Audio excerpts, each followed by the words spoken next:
right. So today on the Entire Life series, I have Cheryl Sosnowski. Did I pronounce that right? You did, yes. Yes. Yay. Awesome. So I'm really excited to have you on the podcast today.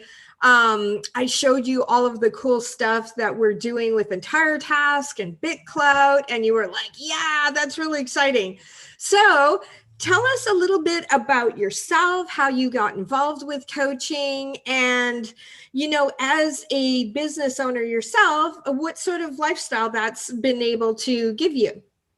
Wow. Yeah. I love my lifestyle. It's the best. So, gosh, where to start? What got me into coaching?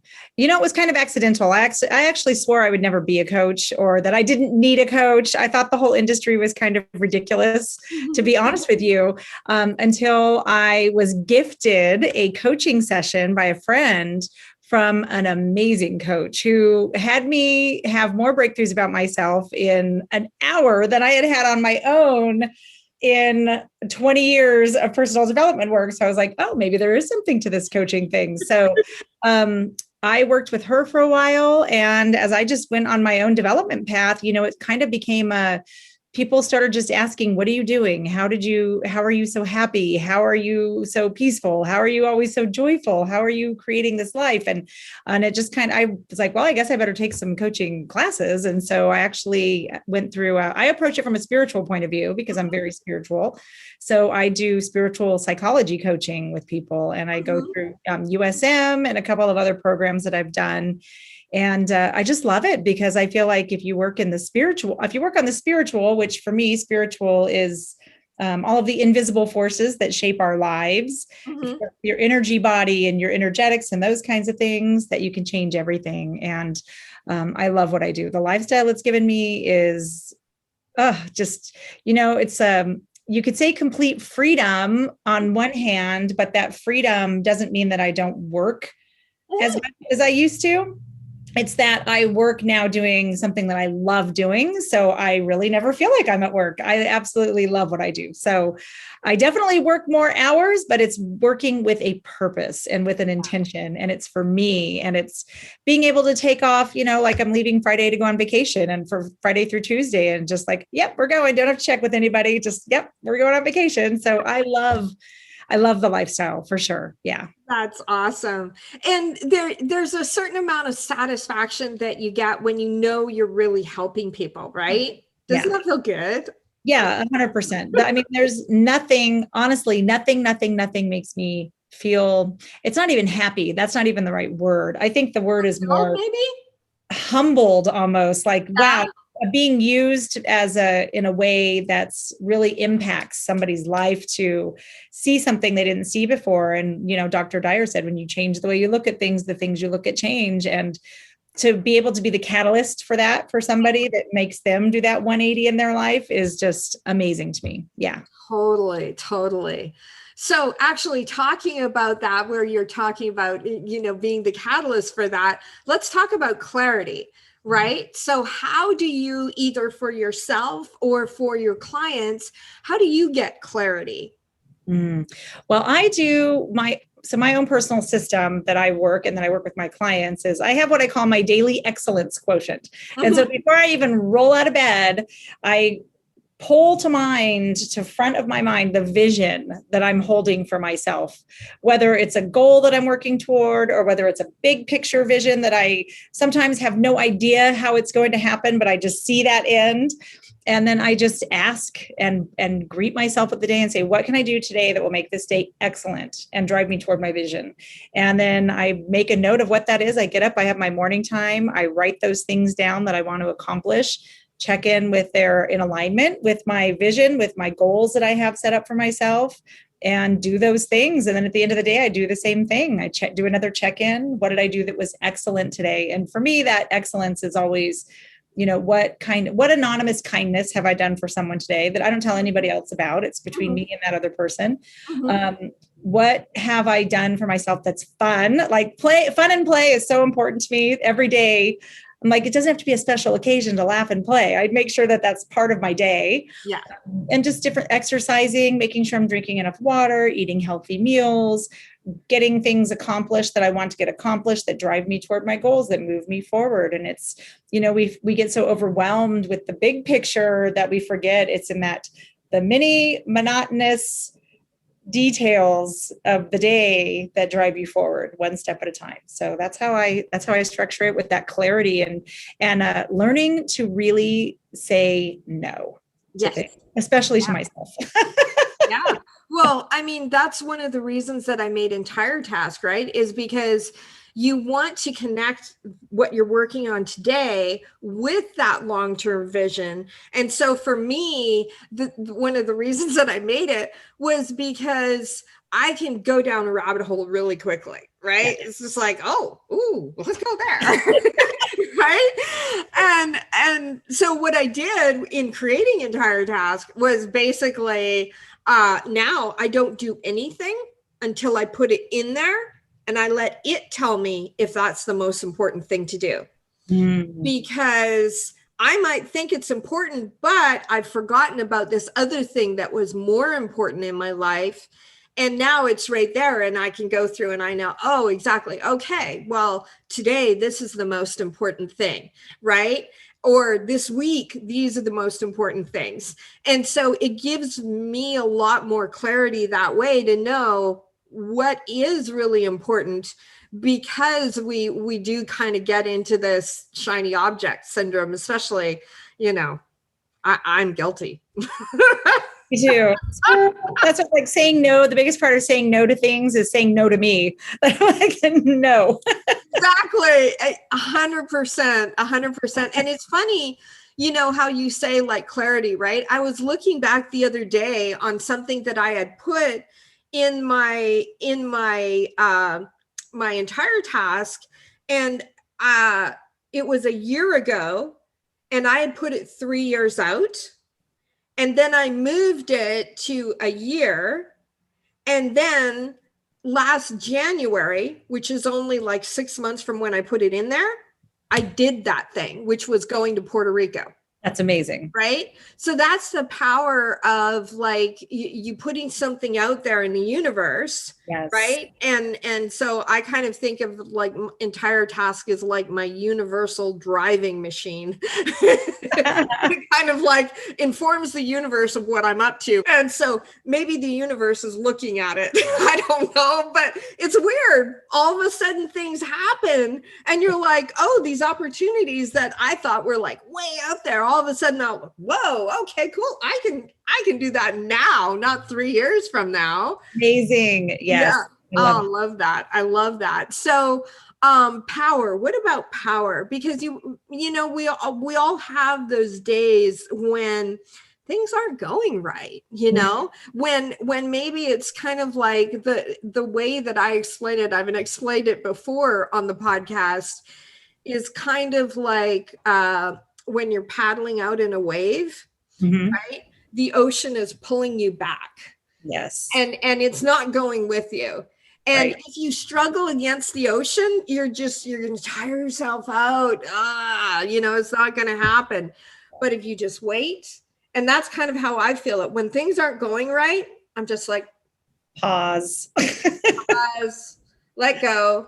Yeah. And then when I feel it starting to come back, it's like the power, right? And boom, you can just go with it, right? And you're fresh. You're not like struggled out. And so how do you, for yourself, give yourself power when you're having one of those days where it's just like things aren't going right, or with your clients? So, everybody has bad days. Everybody has bad days. Willpower. Yeah. So that is a great question, Marnie. I'm so good at willpower. So I love that you asked me that question. And I think that, willpower is, I love that wave analogy. And especially I lived in Hawaii for a long time. So I can totally feel like what that feels like to paddle out on that wave and when that ocean starts to pull you back. So there's two ways that I approach that. So one is, are you meeting resistance from outside of you that is maybe a sign that you're doing the wrong things. Maybe it's not the right time. Maybe you're forcing something to happen. Maybe you need to reevaluate how you're going about it.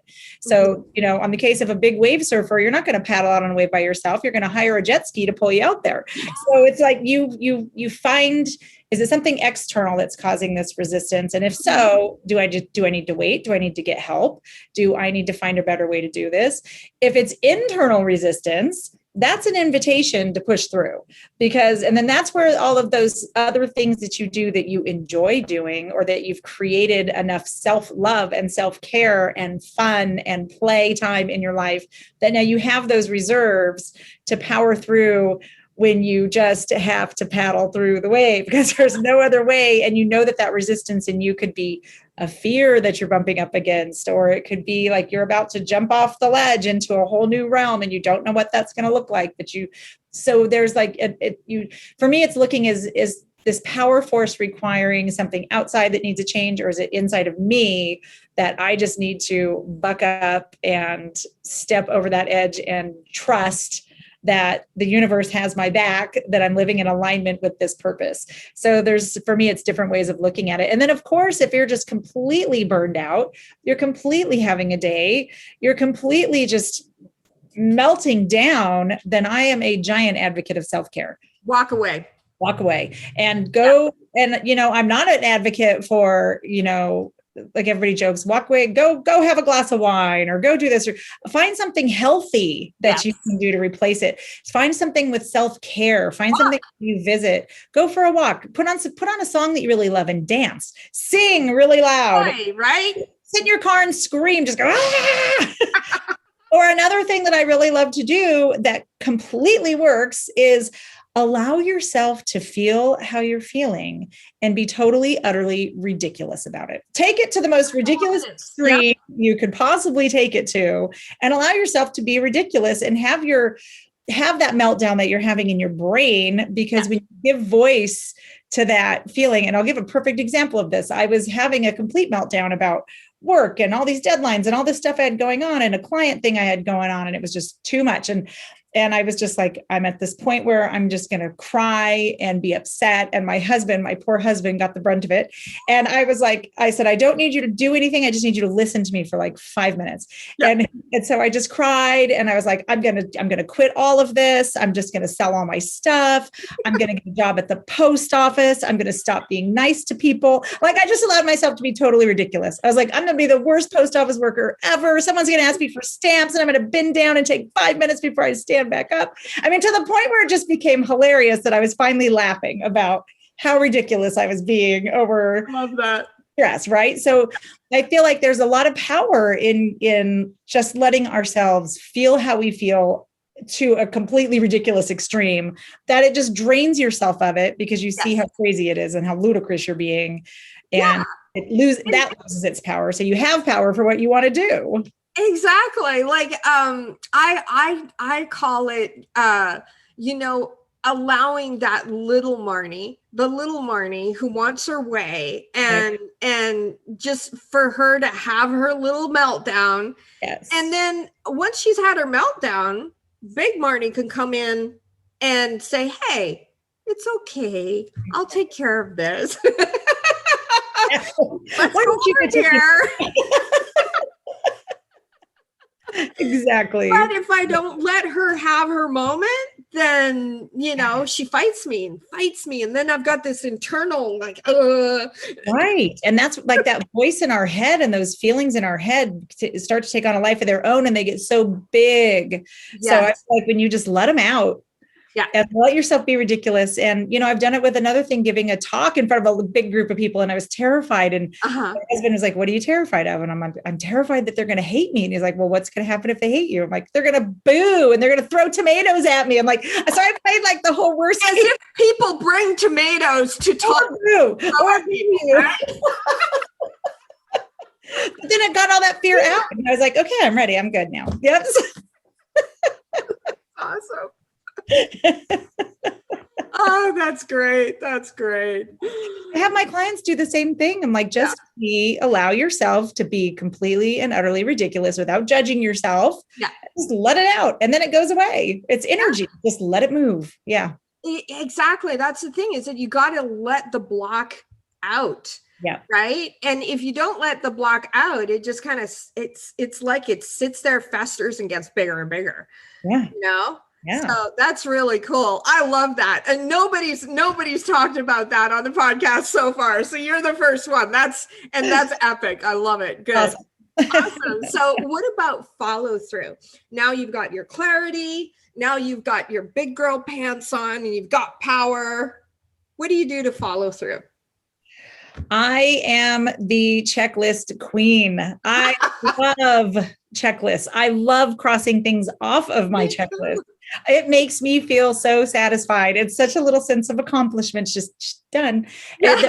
I find that to be very gratifying. Yeah. And, I feel like you start to develop when you follow through with things, you start to develop integrity, and not in it.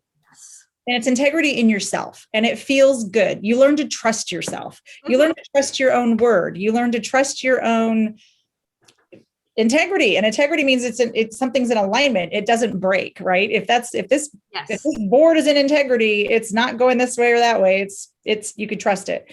And so I feel like we build that same energy and feeling in ourselves when we follow through, whether you're following through with a word that you said you'd keep, or you're following through with a project you said you do, or my worst thing that I hate doing is anything regarding bookkeeping. I hate it, but I follow through with it because it has to be done. And I know that if I let it pile up, I'm going to hate it even more when I have a mountain of it to do than if I just do it when it's a little bit. So yeah.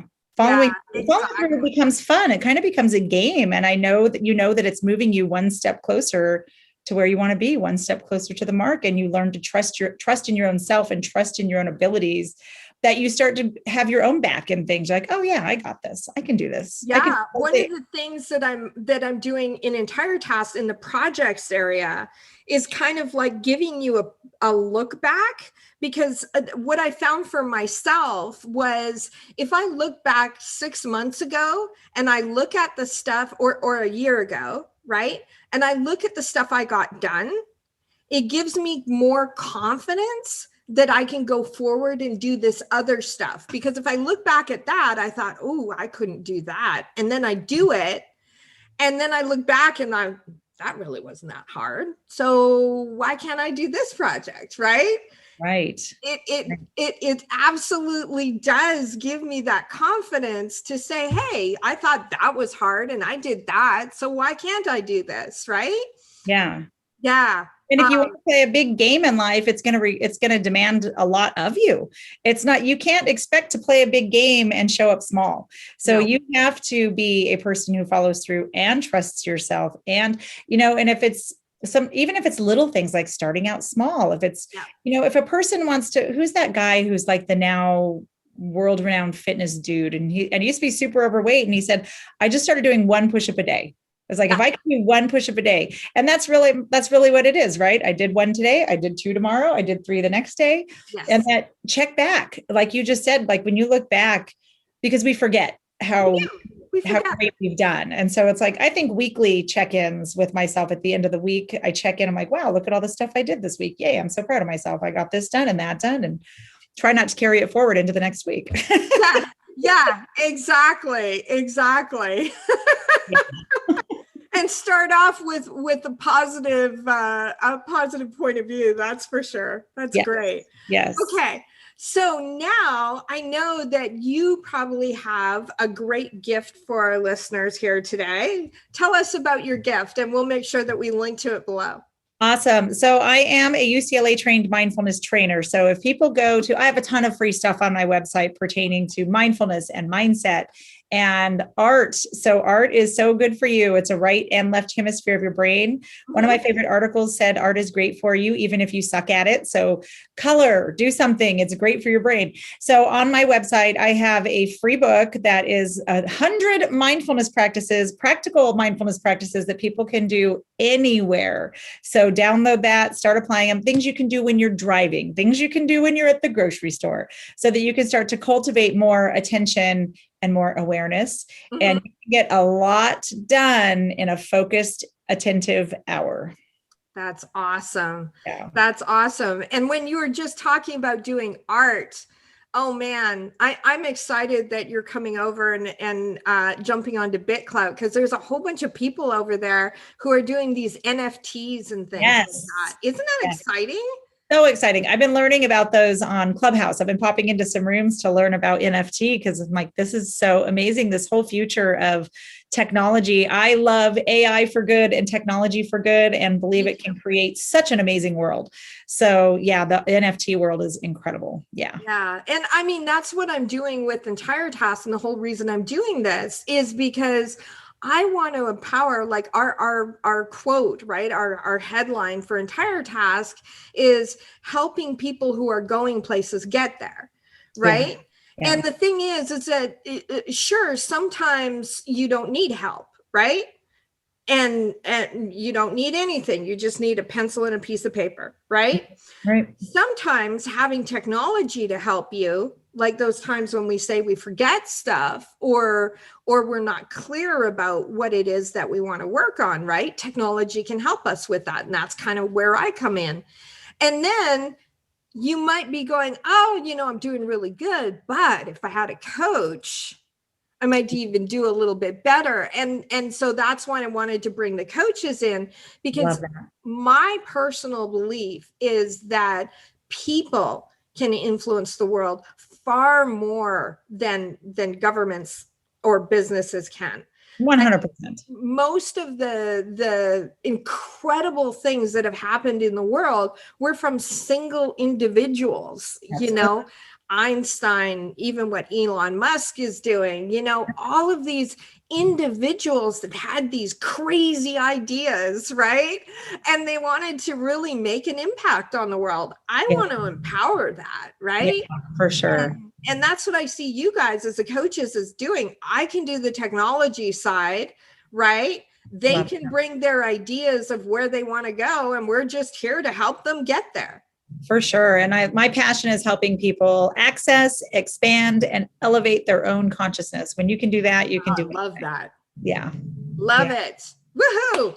I knew that there was a good reason to catch up with you. I was I'm like, so glad you did. Girl. Thank you, Marty. I appreciate you so much and the work that you're doing so much.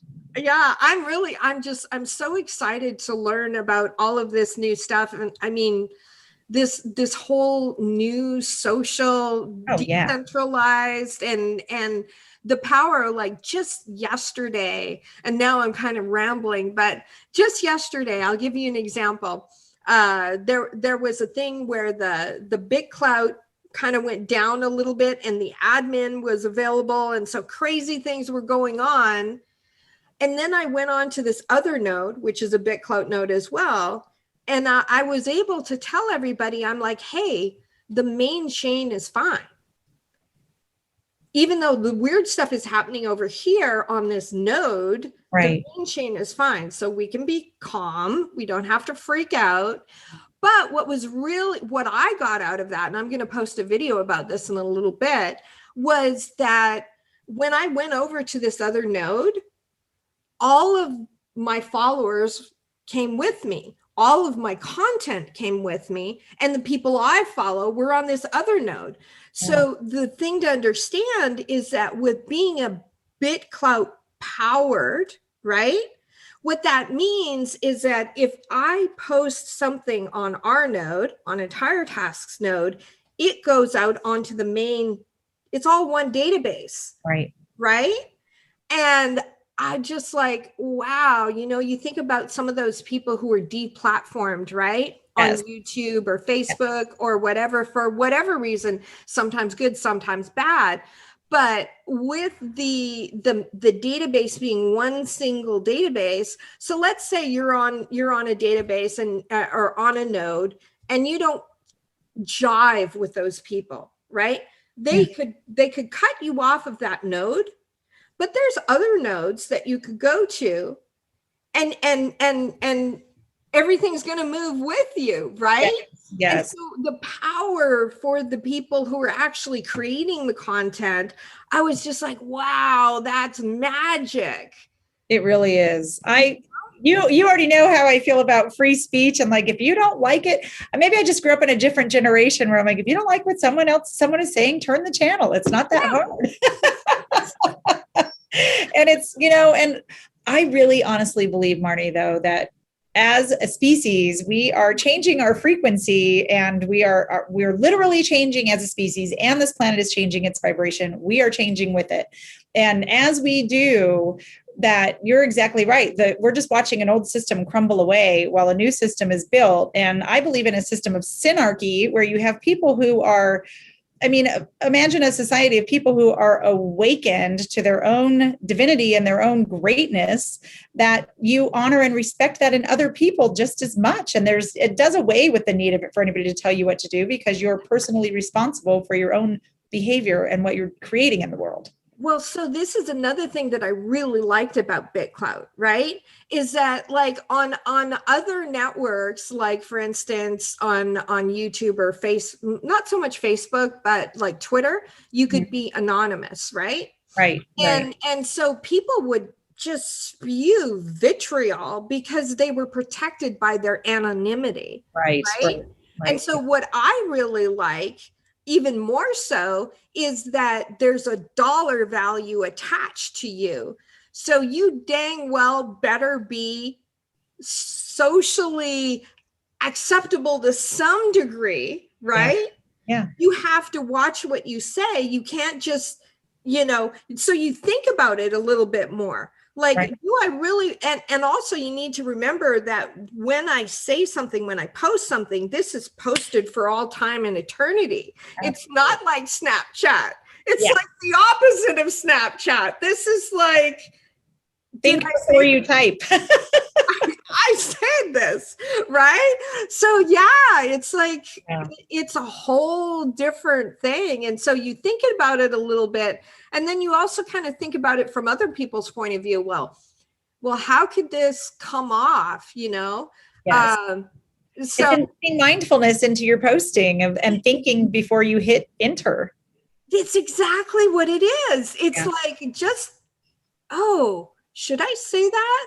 Mm-hmm. No, maybe there's another way to say it. So I've had that, like, I'm a little bit socially awkward because I have a higher IQ. And so it makes me kind of a little bit socially weird. Sometimes I'll say things like so bluntly, and I don't mean it to be anything, but it's just like, that's the way my brain works. Right. Noting anything. Yeah.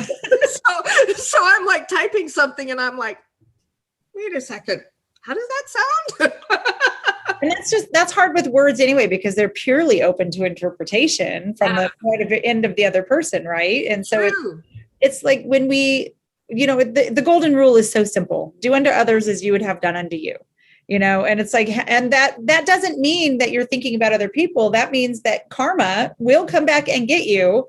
So everything you do to somebody will happen to you eventually. So think about how you're treating other people. Yeah, exactly. Yes. Oh yeah. That karma. I just, there are definitely times in my life where I'm like, I'm not doing anything because karma's going to kick your butt. Exactly. Mind what you say. And I've had even like good karma where I'll say like, not too long ago, I was like, I had just this great meditation and this great morning. And I was like, I think I'm there. I think I'm enlightened. I think this is it.